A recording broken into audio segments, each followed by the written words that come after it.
नमस्कार दोस्तों, I welcome to Toppers IQ। NATO North Atlantic Treaty Organization की सभी मेंबर कंट्रीज ने मिलकर एक नया स्पेस सेंटर इस्टेब्लिश करने का निर्णय लिया और इस स्पेस सेंटर को वह जर्मनी के रामस्टेन सिटी में इस्टेब्लिश करेंगे।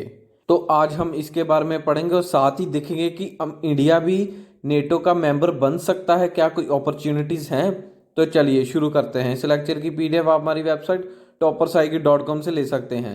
द इकोनॉमिक टाइम्स का आर्टिकल है NATO to set up new space centre amid China Russia concerns. Basics देख लेते हैं। नॉर्थ अटलांटिक ट्रीटी ऑर्गेनाइजेशन जो कि नेटो, ये एक अटलांटिक अलायंस है जिसे हम इंटर गवर्नमेंटल मिलिट्री अलायंस भी कह सकते हैं। ये टोटल 30 नॉर्थ अमेरिकन और यूरोपियन कंट्रीज को मिलकर एक ऑर्गेनाइजेशन बनती है। इन सभी देशों ने मिलकर एक नॉर्थ अटलांटिक ट्रीटी साइन की थी 4 अप्रैल 1949 को।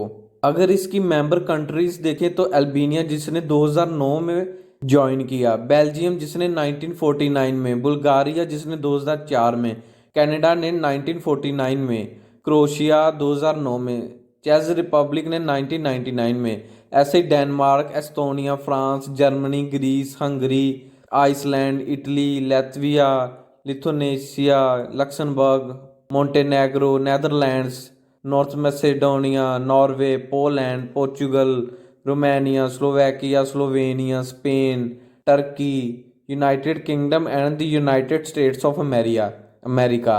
यूके और यूनाइटेड स्टेट्स ऑफ अमेरिका इन दोनों ने 1949 में ही इसे ज्वाइन किया था, यानी कि इसे को नेटो को इस्टेब्लिश किया था इन्हीं कंट्रीज ने। और इनके साथ पोर्चुगल, बेल्जियम, कनाडा और डेनमार्क कंट्रीज भी थी। तो अगर रिसेंटली देखें तो नेटो की जो मेंबर कंट्रीज हैं उन्होंने एक ऑफिशियली प्रेस रिलीज जारी किया कि वह अपना एक नया स्पेस सेंटर इस्टेब्लिश करेंगे in the air force high command base in Ramstein Germany में। नेटो कंट्रीज के डिफेंस मिनिस्टर्स ने ये अनाउंसमेंट किया कि वह हम इस जगह पर एक स्पेस सेंटर बिल्ड करेंगे और इस स्पेस सेंटर का मेन वर्क होगा कि जितनी भी स्पेस सैटेलाइट्स हैं नेटो कंट्रीज की, वह उन पर वर्किंग करेगा और साथ उन्हें और भी इंक्रीज करेगा। और साथ ही ये स्पेस सेंटर एक इंफॉर्मेशन गैदर करेगा कि जो थ्रेट्स होते हैं जैसे सैटेलाइट्स को हैक करते हैं और जहाँ कुछ चाइना जैसे रशिया ऐसी कंट्रीज सैटेलाइट्स को डिस्ट्रॉय करना चाहती है, वह उन पर नज़र रखेगा। यह स्पेस सेंटर आने वाले समय में नेटो कंट्रीज की काफ़ी मदद करेगा इन दी स्पेस सेक्टर। तो अगर हम इस सेंटर को देखें तो नेटो का आर्टिकल 5 है जिसके बेस पर इस नए स्पेस सेंटर को इस्टेब्लिश किया जाएगा। नेटो का आर्टिकल 5 कहता है कि जो नेटो कंट्रीज हैं वह मिलकर एक कलेक्टिव डिफेंस एक्शन ले सकती हैं, जैसे कि वह डिफेंस सेक्टर में इकट्ठी होकर एक निर्णय ले सकती हैं। तो इसी आर्टिकल के अधीन नेटो कंट्रीज ने फैसला लिया कि वह डिफेंस सेक्टर में एक नई डेवलपमेंट करेंगे और साथ ही स्पेस सेंटर को इस्टेब्लिश करेंगे। इससे पहले नेटो द्वारा आर्टिकल 5 को इन्वोक किया गया, जैसे सीरियन सिविल वॉर हुआ 2011 में, रशिया और यूक्रेन वॉर हुआ 2014 में और यूनाइटेड स्टेट्स ऑफ अमेरिका में 26/11 अटैक हुआ, तभी आर्टिकल 5 को इन्वोक किया गया बाय नेटो। और नेटो का आर्टिकल 5 तभी मेंबर कंट्रीज को पावर देता है कि जब अगर किसी भी एक कंट्री से या दूसरी कंट्री कोई बिना नेटो कंट्री उस पर हमला करती है नेटो कंट्री पर, तो उसका मतलब होगा कि सभी नेटो कंट्रीज पर हमला हुआ है, तो सभी कंट्रीज मिलकर उस नॉन नेटो कंट्री पर हमला करेंगी।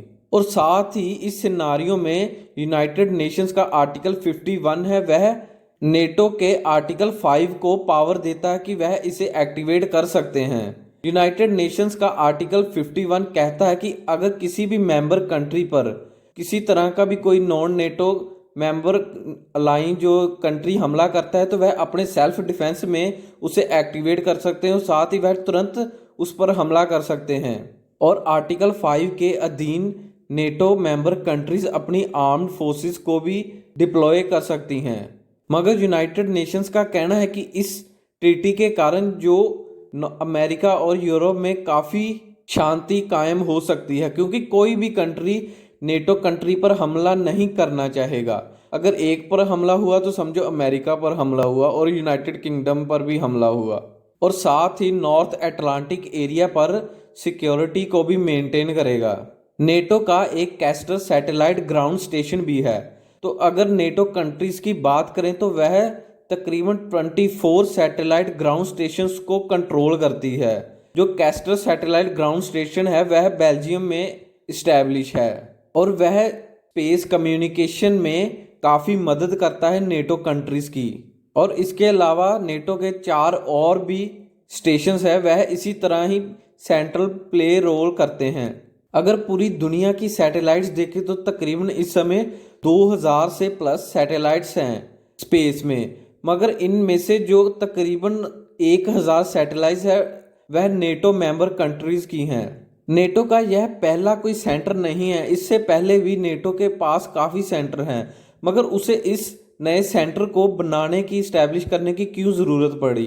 तो अगर हम करंट सिनारियो देखें तो रशिया और चाइना जो कि बहुत बड़े थ्रेट हैं नेटो मेंबर्स कंट्रीज़ के लिए, मगर चाइना और रशिया के पास एंटी सैटेलाइट सिस्टम है कि वह तकरीबन 1 या 2 मिनट में किसी भी कंट्री की सैटेलाइट डिस्ट्रॉय कर सकते हैं।